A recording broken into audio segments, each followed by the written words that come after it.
No niin, moikka taas! Täällä ollaan nyt taas yllättäen Storytimen parissa. Ja tämä on toinen osa tähän hankalia asiakkaita tai tällaisia niin kuin huonoja asiakaskokemuksia Storytime-sarjalle, voisiko näin nyt sanoa. Se ensimmäinen NS-osa, jonka mä tein, niin sai aika paljon hyvää palautetta. Ja että ehdottomasti pitäisi tehdä niitä lisää. Ja no, nyt mulla on tullut tarpeeksi asiakastarinoita valitettavasti, että mä voin tehdä uuden osan tähän. Joten tehdään taas niin, että mä edistän tässä nyt näitä tilareita ja myytäviä, jotka mulla tässä on. Mulla on täällä silmien ja sierainten ompelu menossa.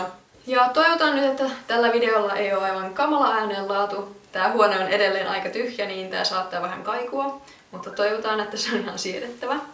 Ja vilkaistaan nyt nopeasti näitä hevosia, mitä mulla tässä on. Eli mulla on tilareita, kaikki muut paitsi tämä yksi myytävä. Tällainen BG-karvakangas myytävä, pikkuponi. Sitten, no, tällä mä ehdin jo ommella silmät. Ponitilari mustasta velvoasta. Sitten on ponitilari, jolla mä jo aloitin ompelemaan.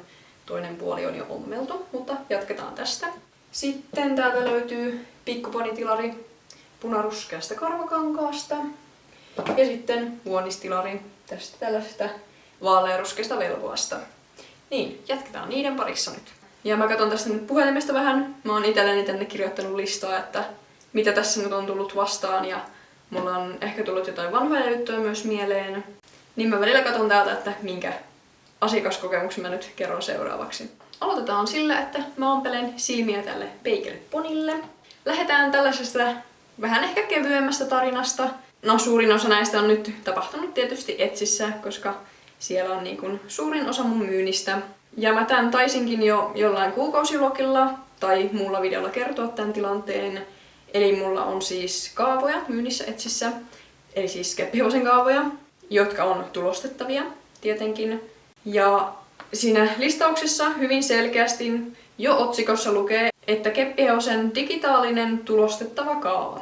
Joka ikisessä kuvassa siinä listauksessa lukee, että kyseessä on kaava, ei valmis keppihevonen. Tuotteen kuvauksessa, eli Item Details kohdassa lukee myös, että tulostettava digitaalinen keppihevosen kaava. Joten se on siis aivan todella selkeästi siellä, että se on kaava ja digitaalinen tiedosto ja tulostettava. Ja sitten vielä erikseen Etsissä se näkyy nimenomaan digitaalisena tuotteena. Ja hinnat kaavoilla on alkaen 5 €. Eli te tajutte, että no 5 € te ette saa tilauskeppihevosta. Tai mitään niin kuin fyysistä tuotetta postissa. Ymmärrätte sen varmaan. Ja no sen kokemuksen perusteella, mitä mulla Etsissä siihen mennessä oli, kun mä noita kaavalistauksia sinne tein, niin mä oletin, että ihmiset ei jaksa lukea varsinkaan sitä tuotteen kuvausta, jotta suurin osa lukee vain sen otsikon ja katsoo kuvat. Sen takia se lukee jo otsikossa ja kuvissa, että kyseessä on kaava, niin että erehdyksiä ei voisi tai ei pitäisi tapahtua. Mutta tällainen erehdys eräälle henkilölle sitten kävi. Hän oli ostanut kaavan ja sitten laittoi aika lailla heti siitä mulle viestiä, että haluan tällaisen keppihevosen. Ja mä hänelle sitten vastasin, että hei, en näe sulta tilausta tilauskepparille, että olet ostanut vain keppihevosen kaavan. Koska siinä kohtaa oli vähän epävarmaa, että joo, hän on ostanut kaavan, mutta onko hän myös yrittänyt ostaa tilauskepparin ja jostain syystä se tilaus ei ole sitten mennyt vaan läpi.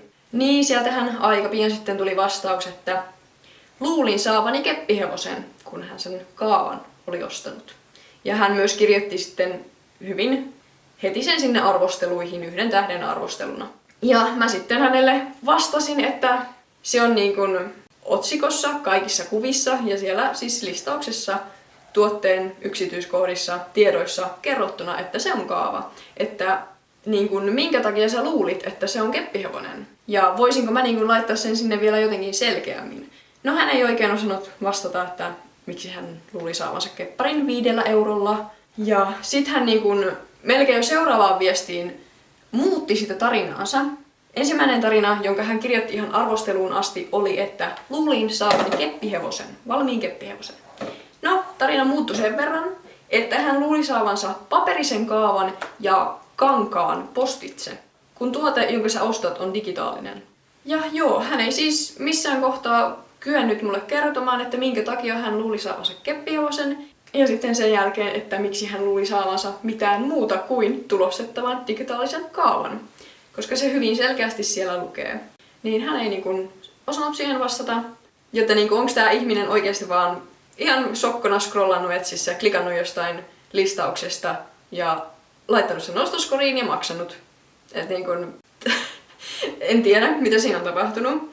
Ja viesteistä perustellen anteeksi on varmaan epäkohtelista olettaa, mutta oletan, että kyseessä oli lapsi, koska hän rupesi sitten, että voi kun on mun syntymäpäivä ja nyt mun kaikki rahat, 5 euroa meni tähän kaavaan.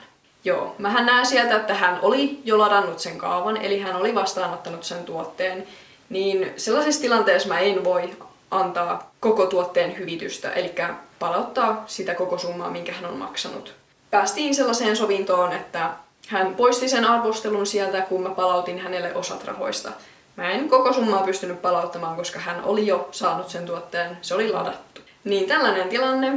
Mä jotenkin vähän osasin odottaa, varsinkin tuolla Etsin puolella, että ostetaan kaava ja luullaan saavansa ihan niin kuin valmis keppihevonen 5 eurolla, ilman postikuleen maksamista. Vähän sitä osasin odottaa. Sen takia mä olin laittanut hyvin selkeästi, että on kaava kyseessä, mutta sekään ei sitten auttanut. Toistaiseksi on vain yksi ihminen tullut vastaan, jolle näin kävi, mutta ei ole niin kuin useampaa. Ja niitä kaavoja on siellä aika paljon myyty. Ja tähän mennessä kaikki muut ovat olettaneet saavansa pelkän kaavan. Ja saatiin nyt tälle tilausponille ommeltua toinenkin silmä ja sierain. Tää vielä tämä harja viimeistellä. Tälle tulee tällainen lyhyt pystyharja. Tämän näköinen kaveri. Läsillä. Ihan veikeän näköinen kaveri. Otetaan täällä nyt vaikka tämä vuonis seuraavaksi. Sitten seuraava tällainen oikeastaan asiakastyyppi, joita no varsinkin Etsissä tulee vastaan, että ostetaan tuote vahingossa tai että lapsi osti tämän tuotteen ilman lupaa. Ensimmäinen tilanne, mikä tähän liittyen tuli vastaan, oli, että multa ostettiin muistaakseni metalliset nivelkuolaimet ja sitten vanhempi laittoi viestiä, että voitko perua tilauksen, lapseni osti tämän tuotteen ilman lupaa. Ja sitten on pari tilannetta ollut yleensä just näillä metallikuolaimilla tai muilla niin kuin onneksi valmiilla tuotteilla, jotta mä en ehdi niitä niin kuin alkaa sen enempää tekemään tai pakkaamaan vielä, niin että tilasin vahingossa tai ostin vahingossa jonkun tuotteen. Se, että sä pystyt Etsissä ostamaan tuotteen tai ylipäätään varmaan missä tahansa verkkokaupassa, niin no tietysti sun pitää ensin löytää se listaus, lisätä se tuote sun ostoskoriin ja mulla on vieläpä isoin osa listauksista niin, että siinä on sellainen niin kuin valikko, josta sun pitää vielä erikseen valita esimerkiksi mustat suitset, siniset suitset, tällaista. Ja sitten kun se on siellä ostoskorissa, sun pitää mennä ostoskoriin ja sitten sun pitää valita maksuvaihtoehto ja sitten tulee se maksuprosessi, jossa sun pitää lähes jokaisessa tilanteessa vahvistaa se maksu esimerkiksi verkkopankin kautta. Ja itse asiassa kaikki näistä tilanteista on ollut niin, että ne oli nimenomaan verkkopankissa maksettuja. Niin se, että sä vahingossa näppäilet siihen sun verkkopankkitunnuksen ja sitten sä vielä vahingossa avaat esimerkiksi sen niin kuin tunnistussovelluksen puhelimessa tai käytät jotain avainkoodia, niin se on todella epätodennäköistä, että se käy vahingossa, koska Etsi pyytää aina sen varmistuksen. Jotta vaikka ne tiedot olisi tallennettu sinne, vaikka maksukortin tiedot, niin se pyytää aina sen verkkopankkivahvistuksen vielä. Niin sellaista ei niin kuin tapahdu vahingossa, mutta mä oon näille parille asiakkaalle palauttanut rahat, koska se ei ollut mikään tilaustuote ja mä en ollut sitä ehtinyt vielä pakkaamaan. Ja sitten tosiaan tämä, jossa lapsi osti ilman lupaa, niin minkä takia sun lapsi tietää sun verkkopankkitunnuksen ja minkä takia sun lapsella on pääsy sinne niin kun verkkopankkimaksun vahvistussovellukseen tai sun avainkortille tai mitä tunnistusvahvistustapaa sä nyt käytätkään, niin se on vähän huono selitys, että lapsi osti ilman lupaa, kun tosiaan kyseessä oli verkkopankkimaksu. Niin sellaisissa alustoissa, varsinkin tällaiset niin kuin Kiinan myyntialustat, jossa sulla on tietokoneelle tai selaimeen siis tallennettuna sun vaikka kortin numerot, niin ne ei välttämättä pyydä sitten enää vahvistusta, niin sellaisissa paikoissa on mahdollista, että sun lapsi ostaa ilman lupaa.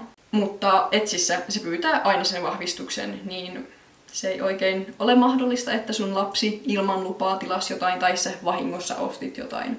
Mutta yleensä kuitenkin tällaisissa tilanteissa mä oon sit palauttanut sen rahan, jos se on joku niinku halvempi tuote ja niinku ei mittatilaustuote.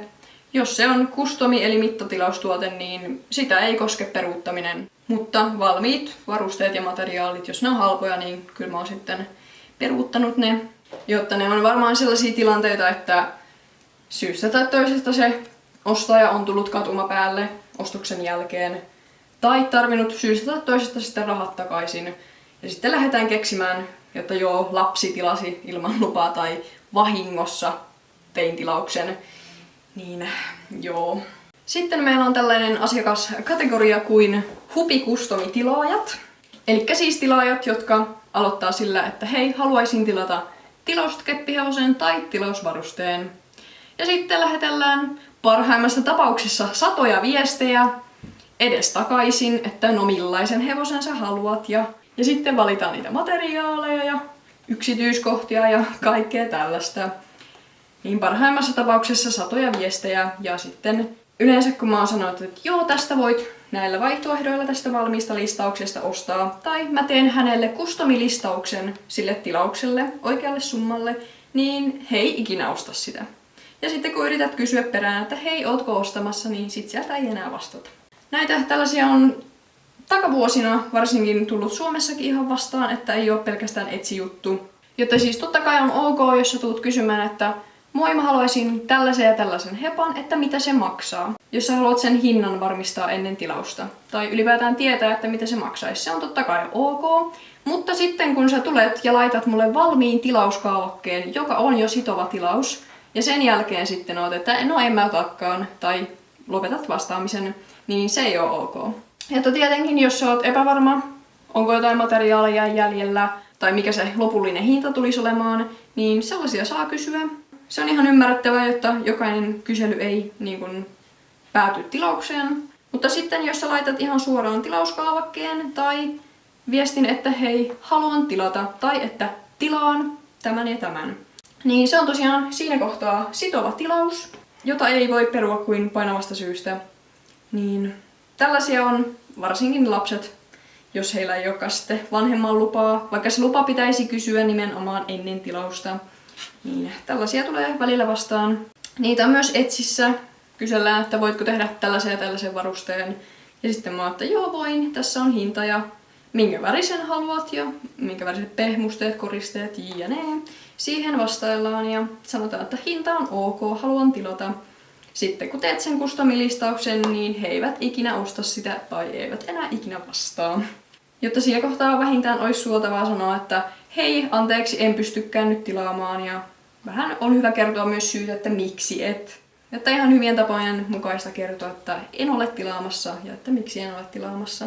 Sen sijaan, että vaan lopettaisit viesteihin vastaamisen ja ignoraisit tekijän täysin.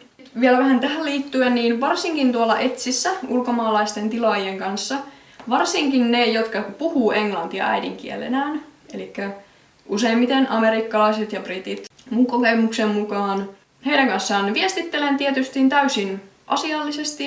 Mä yritän olla mahdollisimman positiivinen tai sitten neutraali, kuten yrittäjän, yrityksen, myyjän kuuluukin olla. Niin sitten varsinkin kun huomaa, että no siellä toisena viestittelijänä on nyt lapsi. Ja vaikka siis lähettää ihan normaalin viesti, että tässä on hinta ja tämä on tässä mistä hinta koostuu. Ihan normaalin viestin laittaa näin. Niin sit sieltä saattaa välillä tulla, että you are so rude, eli olet todella epäkohtelias. Tai jotain tällaista niin kuin mä olisin sanonut heille jotain pahaa, vaikka en ole. Mä oon tätä miettinyt ja vaikka mä käytän aika paljon just thank you, thanks, sorry, unfortunately, tällaisia sanoja, jos nyt vaikka joku materiaali on esimerkiksi loppunut tai se keppari olikin just ehditty myydä, jonka he halusivat ostaa, niin sieltä saattaa tulla välillä hyvinkin että oletpa epäkohtelias tällaista, vaikka mä nimenomaan yritän olla tosi kohtelias. Niin mä oon miettinyt sitä, että johtuuko se oikeasti vaan siitä, että Me suomalaiset ei niinkään osata käyttää sanaa please niin kuin lauseen lopussa.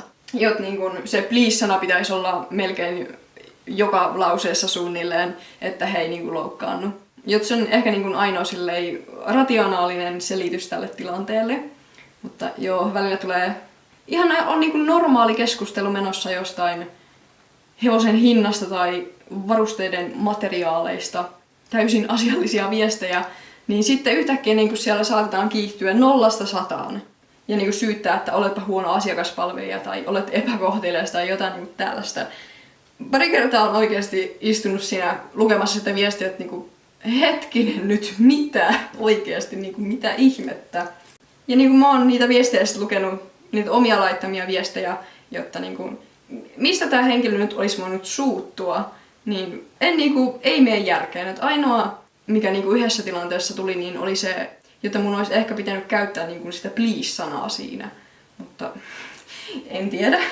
Me suomalaiset ollaan hyvin selkeitä, että joo, asia on näin ja näin ja niin kuin, teen näin ja näin voit ostaa ja hyvin niin kuin, silleen neuvovia. Niin kuin, no, myyjän pitää olla, että ostaja tietää, miten joku tuote ostetaan tai tilataan. Välillä oikeasti vedetään ihan niin kuin 0–100 herneet nenään. Hyvinkin niin kuin positiivisesta tai neutraalista viestistä. Et se on välillä vähän hassua kyllä. Seuraava tästä on parisen kuukautta.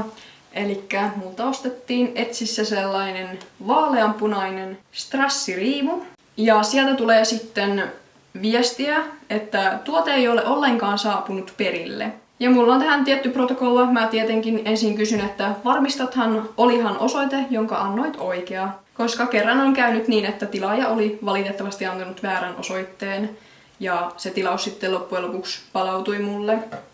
Ja hyvitin sitten sen tuotteen hinnan. Postikulujahan mä en pystynyt hänelle hyvittämään, mutta kuitenkin.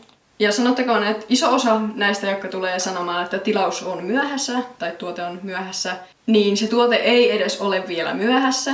Että esimerkiksi Amerikkaan mulla taitaa toimitusaika olla tällä hetkellä, onko se 7–25 päivää, koska kirjeiden meno varsinkin Euroopan ulkopuolelle on tosi epävarmaa. Että se pitäisi olla olikohan se 5–10 vuorokautta, mutta välillä menee sen 25 vuorokautta.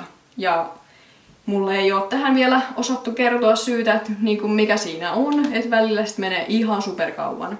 Niin sen takia mulla on Etsissä oikeastaan tosi pitkätkin toimitusajat, että se varmasti ehtisi perille siihen viimeisen arvioituun toimituspäivään mennessä. Niin iso osa tosiaan on niitä, että toimitusaika-arvio ei ole edes vielä umpeutunut. No sitten mä vaan pyydän heitä odottamaan vielä pari päivää tai viikkoa tai kuinka kauan sitä arvioitua aikaa nyt onkaan jäljellä. Ja yleensä sitten on mennyt ihan ajan puitteissa perille.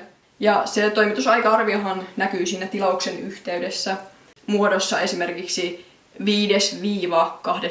kesäkuuta. Jotta se on hyvin selkeästi siinä tilauksen yhteydessä ja jo ennen kuin sä tilaat siellä ostoskorissa näkyy. Tämä on se aikaväli, jolloin on arvioitu toimitus.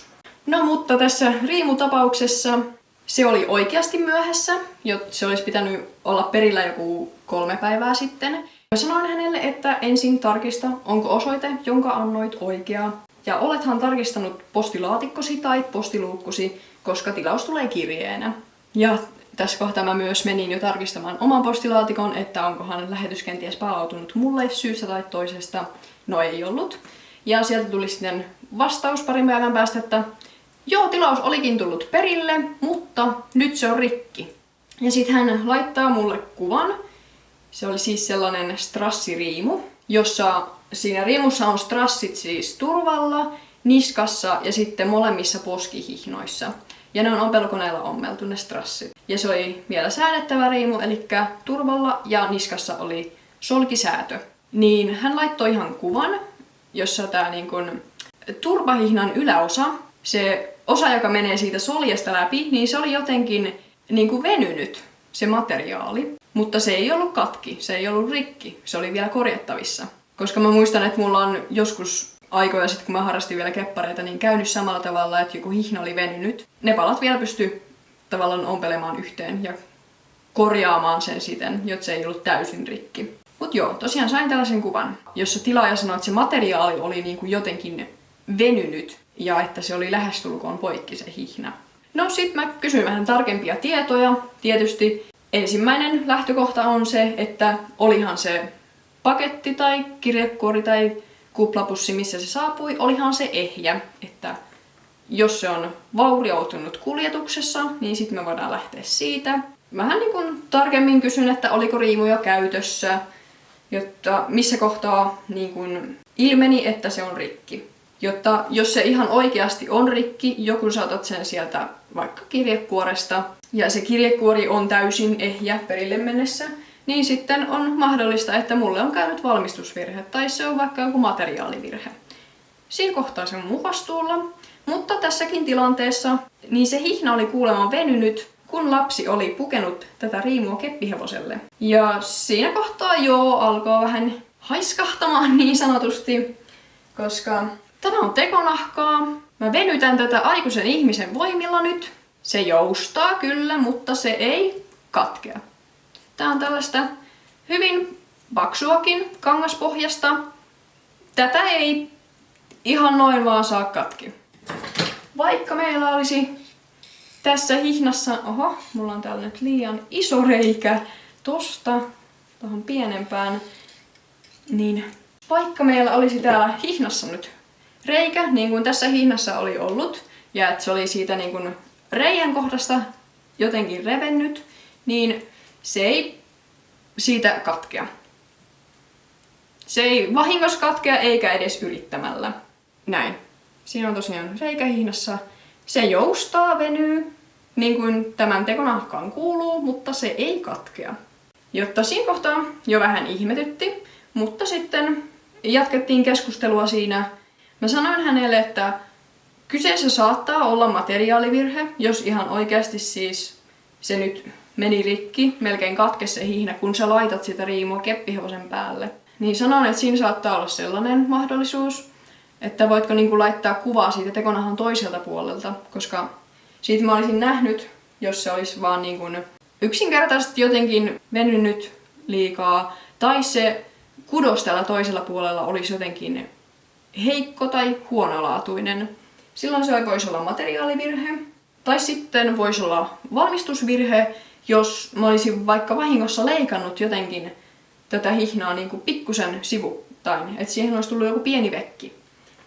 Niin pyysin siitä kuvaa tarkemmin. No, seuraava kuva, minkä mä saan, on sellainen, jossa sitä hihnaa on vedetty, revitty vielä enemmän, jotta se on lähes poikki.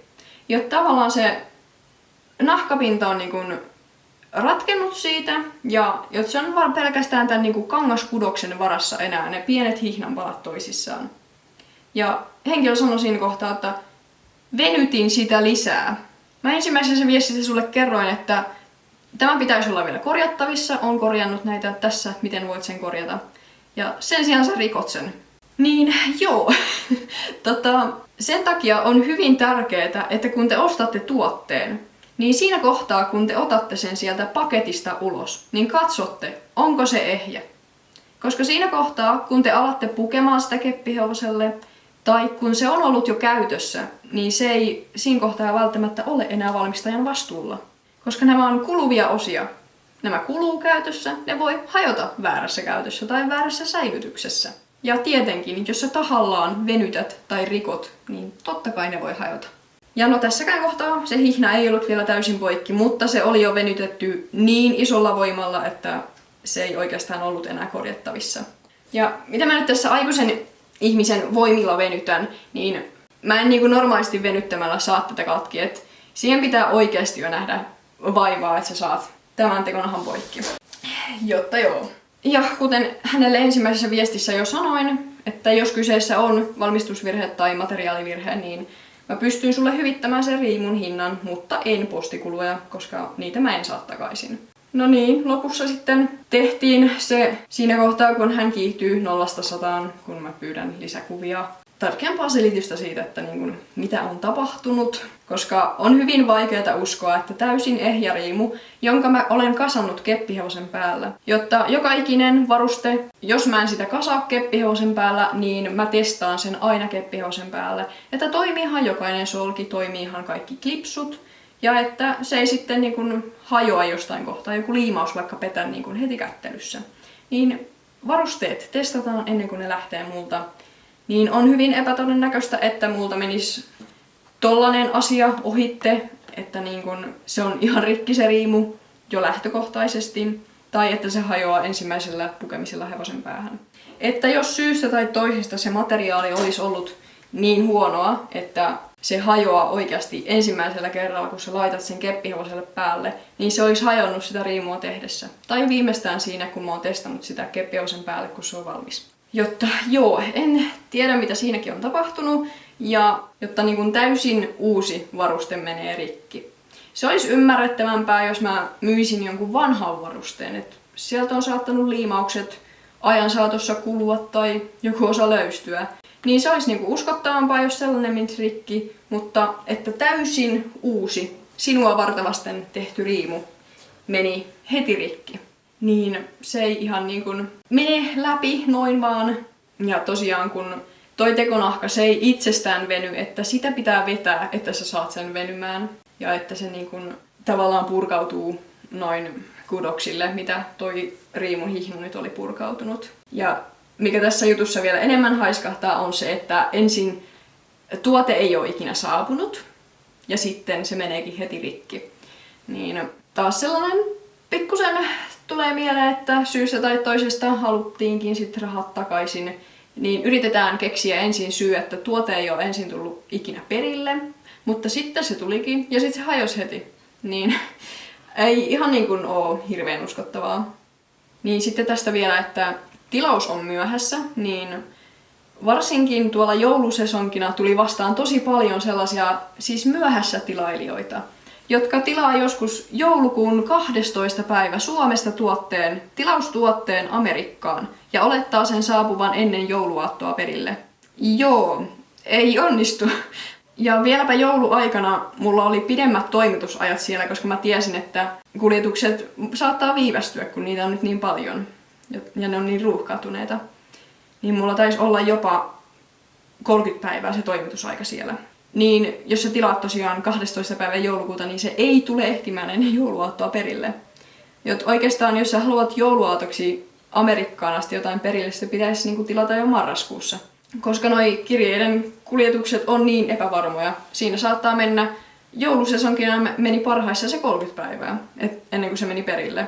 Ja mulle ei siihen oikein osattu antaa muuta selitystä kuin se, että kuljetusyhtiöt oli todella ruuhkautuneita siihen aikaan ja oli viiveitä ja bla bla bla. Mutta joo, sellaisia myöhässä tilailijoita tosiaan oli joulusesonkina yllättävänkin paljon. Ja siellä arvosteluissakin on aika paljon, että tuote saapui myöhässä, vaikka se oli saapunut sen toimitusajan puitteissa. Eli ei myöhässä.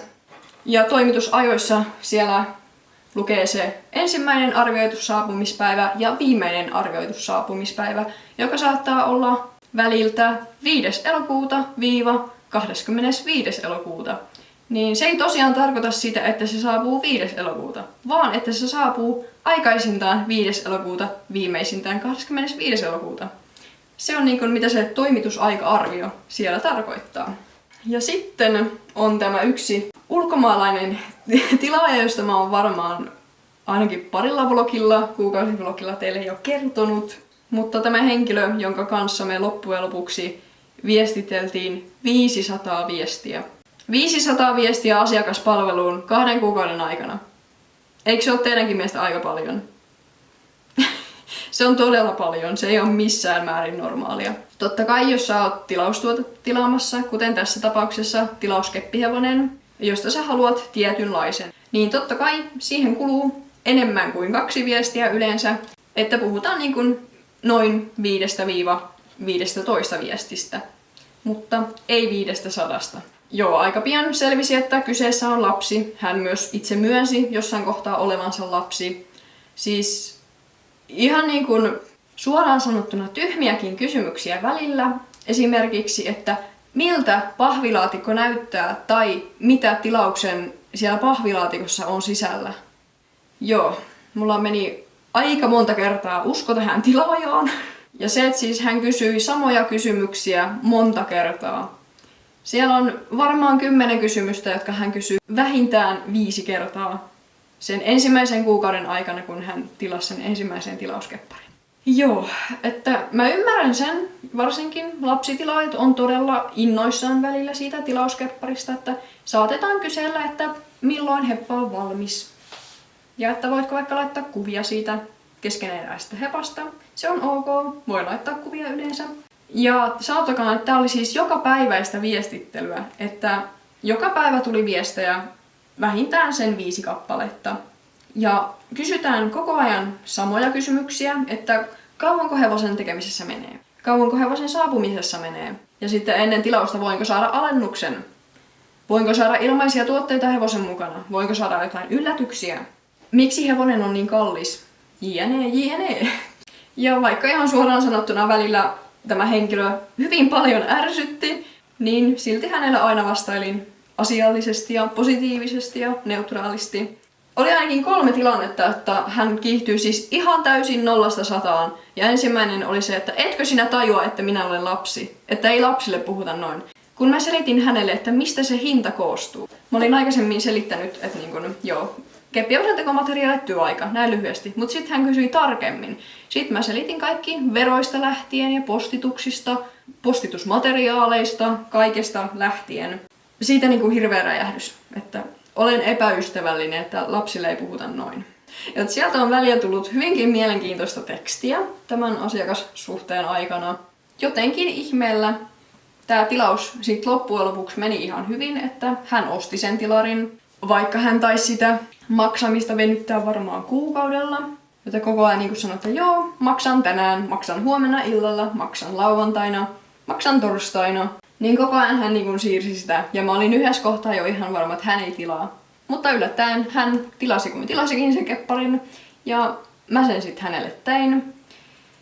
Ja tosiaan siis se jokapäiväinen viestittely jatkui siinä tekovaiheessa, ja sitten jopa sen hevosen saamisen jälkeen.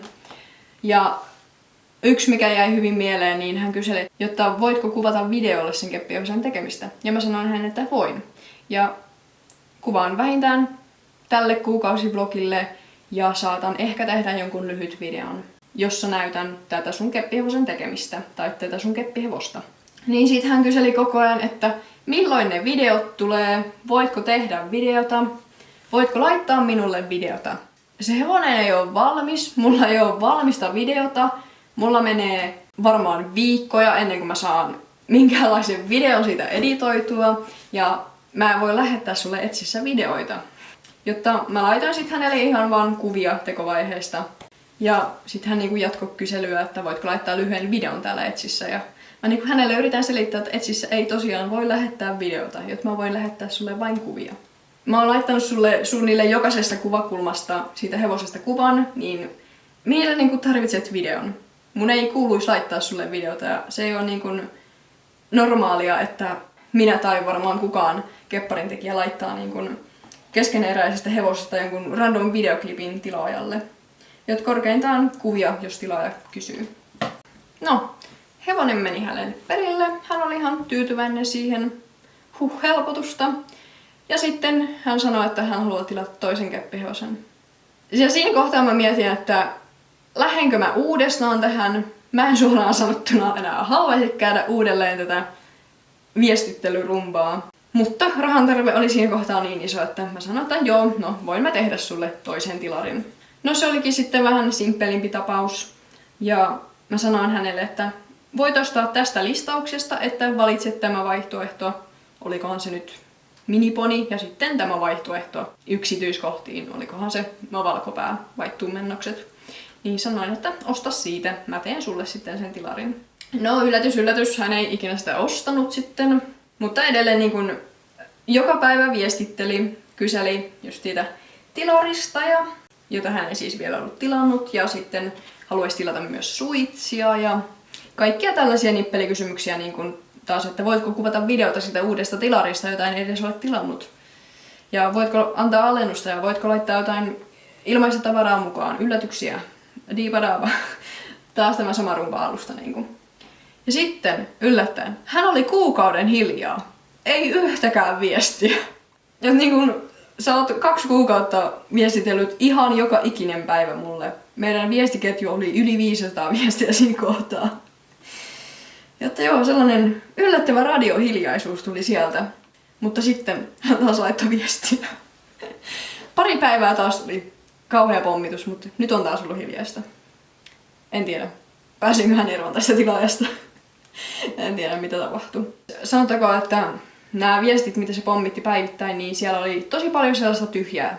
Että hän laittaa lauseen, sitten tulee OK, sitten tulee lause, sitten tulee X. Tosi paljon oli sellaisia viestejä, joissa oli pelkkä X. Niin sulla ei ole niinku mitään syytä pommittaa asiakaspalvelua tällaisilla turhilla viesteillä. Ja sitä hän on tehnyt satoja viestejä. Tällainen asiakas. Hyvin mielenkiintoinen. Ja nyt jos hän jatkaa mulle viestittelyä, niin mä suoraan sanon, että mä en asioisi sun kanssa, että jos haluat tilata multa jotain, niin tietysti voit suoraan ostaa sieltä mun kaupasta, mutta jos haluat jonkun customin, niin sitten vanhempien kautta. Että mä en niin kuin tämän lapsen kanssa ala enää vääntämään valitettavasti.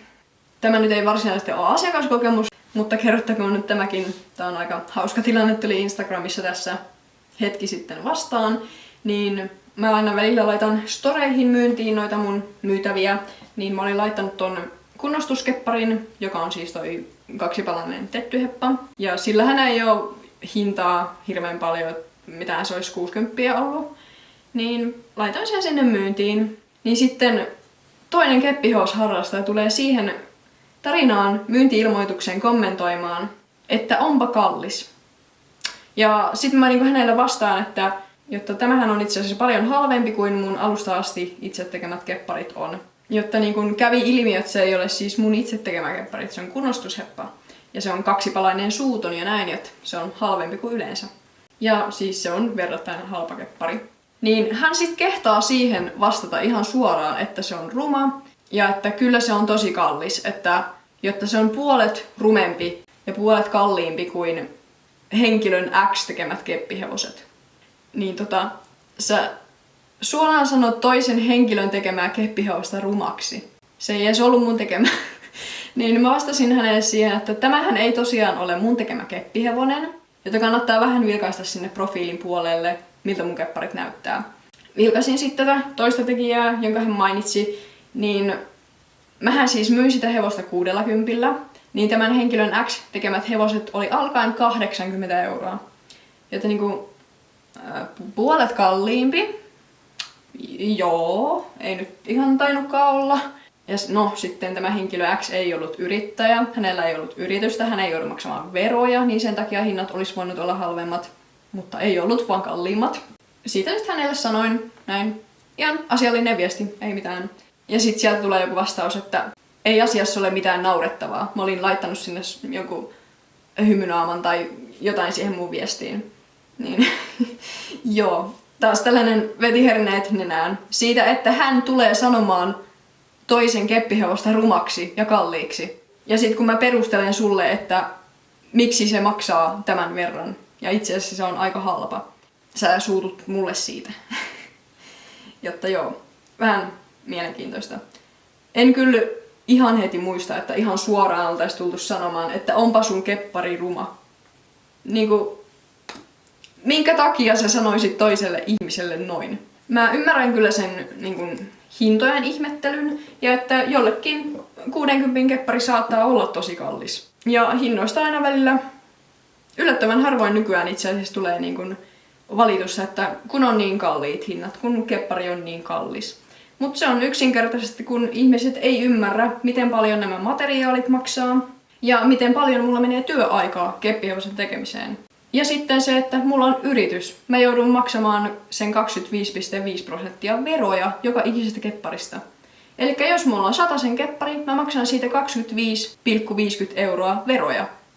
Eli mulle itselle jää käteen vain 75,5 € siitä kepparista. Jotta ihan ymmärrettävää, kaikki ei tuo ajatelleeksi, että mistä se kepparin hinta koostuu. Kun mä en näitä tosiaan huvin vuoksi tee, tää on mun työ, mulla on yritys. niin ne hinnat pitää olla sen mukaiset. Mutta missään tapauksessa ei ole ok, että menet kenellekään sanomaan, että sun keppari on ruma. Ja mua niinku erityisesti harmitti siinä tilanteessa, kun se keppari ei ollut edes mun tekemä. Että se on jonkun toisen tekemä keppari ja mä oon sen korjannut. Vähän harmitti sen alkuperäisen tekijän puolesta.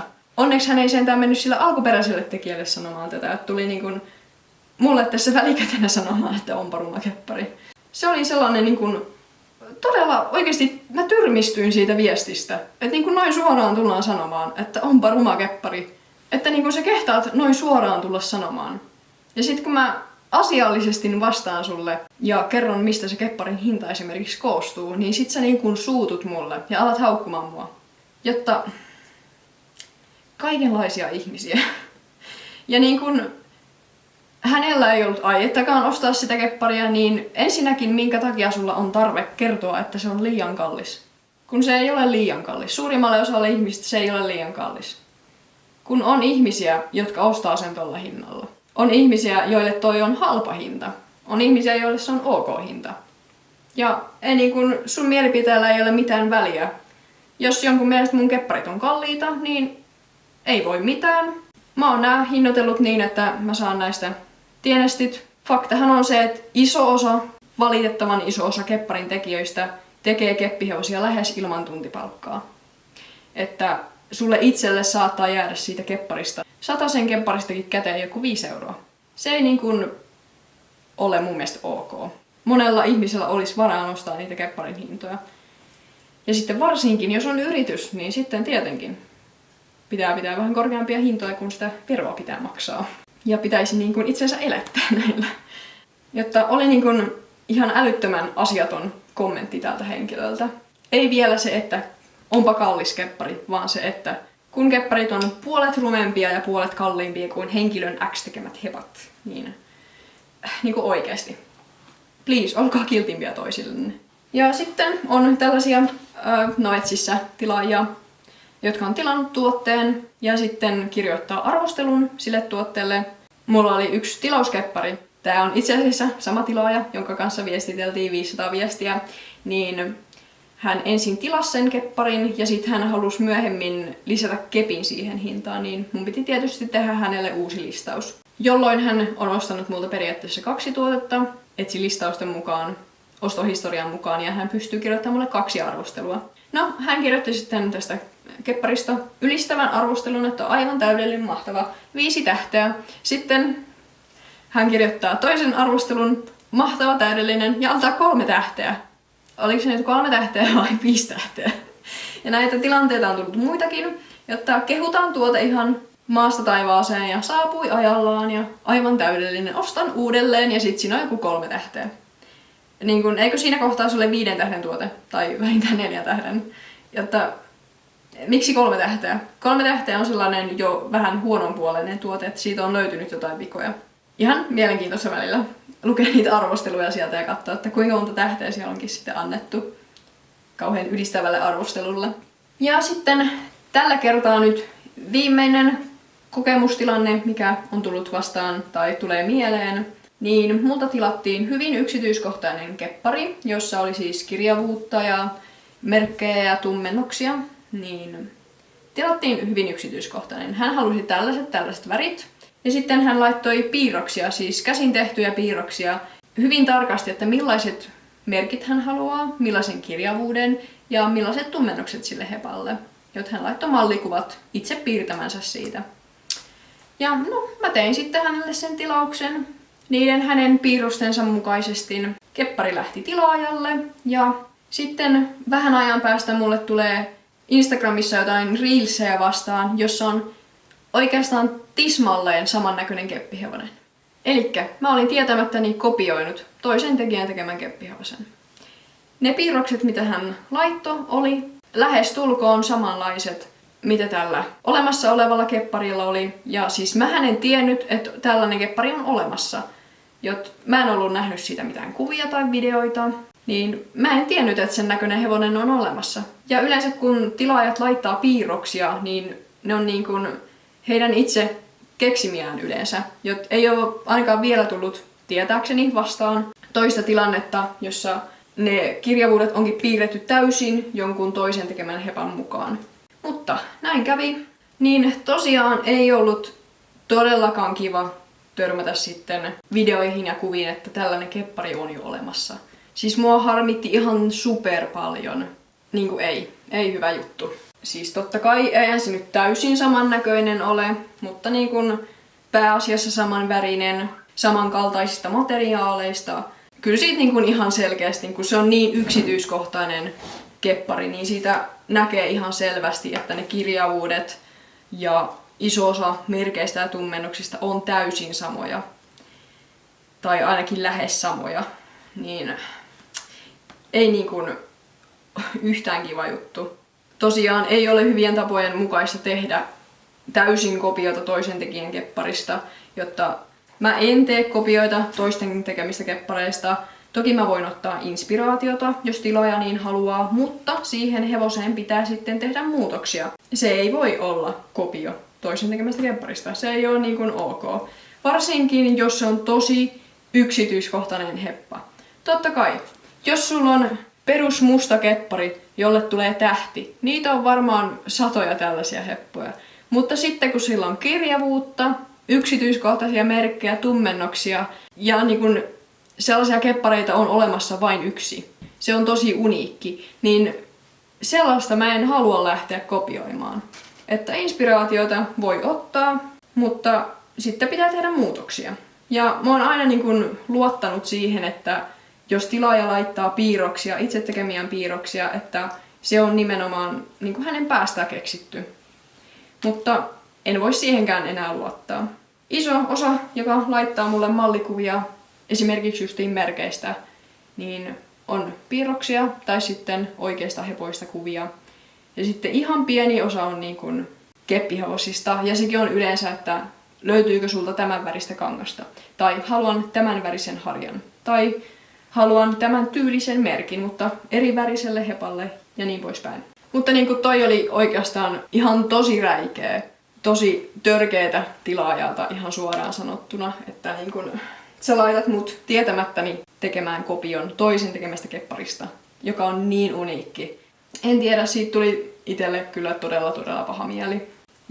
Ja todella toivon, että näin ei jatkossa käy. Ja yksi, mistä välillä laitetaan mallikuvia hevosten lisäksi, on muut eläimet. Että mä oon tehnyt pari kepparia koiran pohjalta, sitten oon tehnyt pupun pohjalta ja muistaakseni yhden niin kuin kissan pohjalta niin kuin kepparin toteuttanut. Sellaiset on tosi kivoja projekteja ja kaikki tällaiset tilaajien omat suunnitelmat. Mutta se, että mut laitetaan tietämättäni kopioimaan toisen tekemä hyvinkin uniikki keppihevonen, niin se ei ole kiva juttu. Se ei ole ok. Ja totta kai hevosen värityksiä on rajoitettu määrä, ja jos sä nyt teet yksinkertaisen valkoisen kepparin, niin nehän niin kuin jollain tavalla tietysti voi muistuttaa toisiaan, jos niissä ei ole sen enempää niin kuin yksityiskohtia, kuten tummennoksia tai uniikkeja kirjavuuksia tällaisia. Niin niitä värityksiä ei ole määränsä enempää kuitenkaan. No, pakostikin ruskeat kepparit jollain tapaa muistuttaa toisiaan. Vaikka ne olisi eri tekijöiden tekemiä ja eri mallisia, niin silti niissä on jotain samaa. Tästä niin kuin kopioinnista on nyt viime aikoina puhuttu ihan tosi paljon kepparipiireissä. Tuntuu, että niin kuin tosi yleinen ajatus on se, että kopiointi on täysin ok. Te varmaan ymmärrätte, jos on joku kuuluisan maalarin maalaus, niin ette te voi tehdä sitä kopiota. Se on väärennys siinä kohtaa ja se ei ole niin kuin hyvä asia, että sä lähdet kopioimaan sitä. Varsinkin sitten, jos sä yrität myydä sitä eteenpäin, niin se ei niin kuin, sä et voi tehdä niin yksinkertaisesti. Niin kuin tässä nyt Instagramissa on menneiden kuukausien aikana ollut parikin kohua, missä on tällainen hyvin uniikki keppihevonen kopioitu aivan selkeästi. Niin joo. Toivon, että ymmärrätte, että siis toisen työn kopioiminen ei missään kohtaa ole ok. Joo, totta kai. Meillä on punaruskea heppa, epäsymmetrinen sydänmerkkinä, vaaleanruskea harja. Totta kai värityksiä, merkkejäkin saattaa olla samanlaisia. Mutta sitten kun sulla on oikeasti siis yksityiskohtaa, kirjavuutta ja merkkejä, tummennoksia, siinä kohtaa kun sä kopioit aivan kaiken siitä hepasta tekemättä mitään muutoksia, niin se ei ole ok. Ja mä en olisi ikinä halunnut joutua tähän tilanteeseen, että mä oon tietämättäni tehnyt lähes täyden kopion, mutta valitettavasti tähän tilanteeseen jouduin. Ei tosiaankaan niin kuin hyvä asia. Tietenkin eihän se mun vika siinä kohtaa ole, kun en mä oo voinut tietää, että sellainen keppari on olemassa. Jos olisin tiennyt, niin en todellakaan olisi tehnyt sitä. Tai siihen olisi pitänyt tehdä todella paljon muutoksia. Mutta ei voi mitään, sain tietää vasta jälkikäteen. Ja harmittaa kyllä ihan tosi paljon. Toivoisin tilaajilta vähän rehellisyyttä tällaisissa asioissa. Varsinkin kun on hyvin selkeästi sanottu, että en tee kopioita toisten tekemistä keppihevosista. Koska ilmeisesti se ei ole kaikille itsestäänselvyys. Niin vähän niin kuin huijattu olo suoraan sanottuna. Mutta joo, siihen taisi nyt tällä kertaa loppua meidän asiakaskokemukset, mitä tässä välissä nyt on tullut. Mä linkkaan sen ensimmäisen osan tonne videon descriptioniin, eli kuvaukseen, ja sitten videon ylälaitaan, jompaan kumpaan ylälaitaan. Ehdotuksia saa jättää, että mitä storytimeja te haluaisitte jatkossa.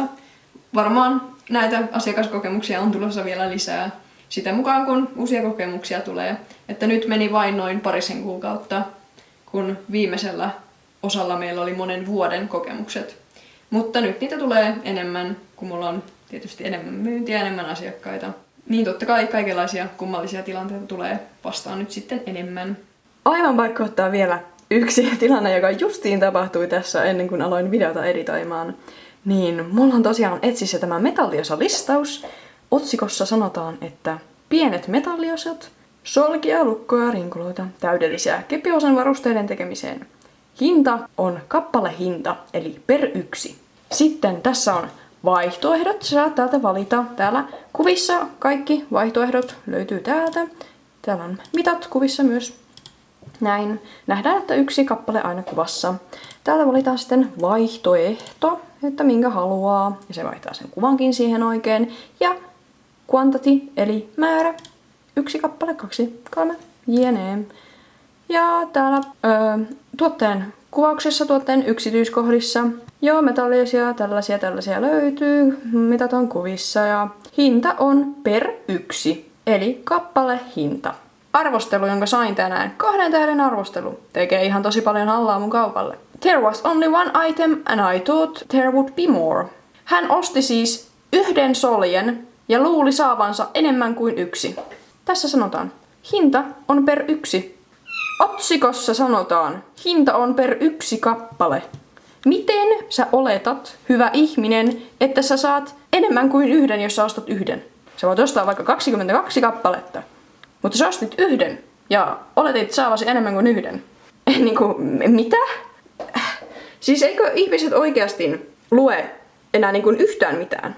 Se lukee tossa jo otsikossa. Sun ei tarvitse edes tästä näkymästä kelata alaspäin lukeaksesi, että hinta on per 1. Ja sitten tässä vielä valitaan määrä, montako sinä haluat. Jos sä otat 1 kappaleen, niin sä saat 1 kappaleen. Kertokaa mulle, miten tästä voi olettaa mitään muuta. Jos sä ostat 1 soljen tai 1 rinkulan, sä saat 1 soljen tai rinkulan. Niinku, menee oikeasti usko ihmiseen. Ja kun me valitaan tästä listasta nyt vaihtoehto, mikä halutaan, niin se vaihtaa tämän kuvan tähän. Se näyttää täällä näin. Ja rinkula 19 mm. Jos sä valitset 1, niin kuten sä tästä kuvastakin näet, niin tässä on vain kuvattuna 1 rinkula. Jos sä otat 1, sä saat tämän 1 tästä näin. Tähän mennessä kaikki on tämän ymmärtäneet, mutta joo, mä en niinku oikeasti käsitä. Ja tää oli siis taas, hän puhuu äidinkielenään englantia, että ei ole mikään niinku kielikynnyskään tässä nyt kyseessä. Oikeasti ihmiset, lukekaa tarkasti, mitä te olette ostamassa. Ja montako solkea te olette ostamassa. Tarkistakaa ne määrät aina ennen kuin te ostatte ja maksatte jotain. Kiitos, olen puhunut. Jatketaan outroon. Siinäpä taisi olla. Tässä nyt ehkä huomaatte, mä oon lätissyt varmaan tunnin verran kohta.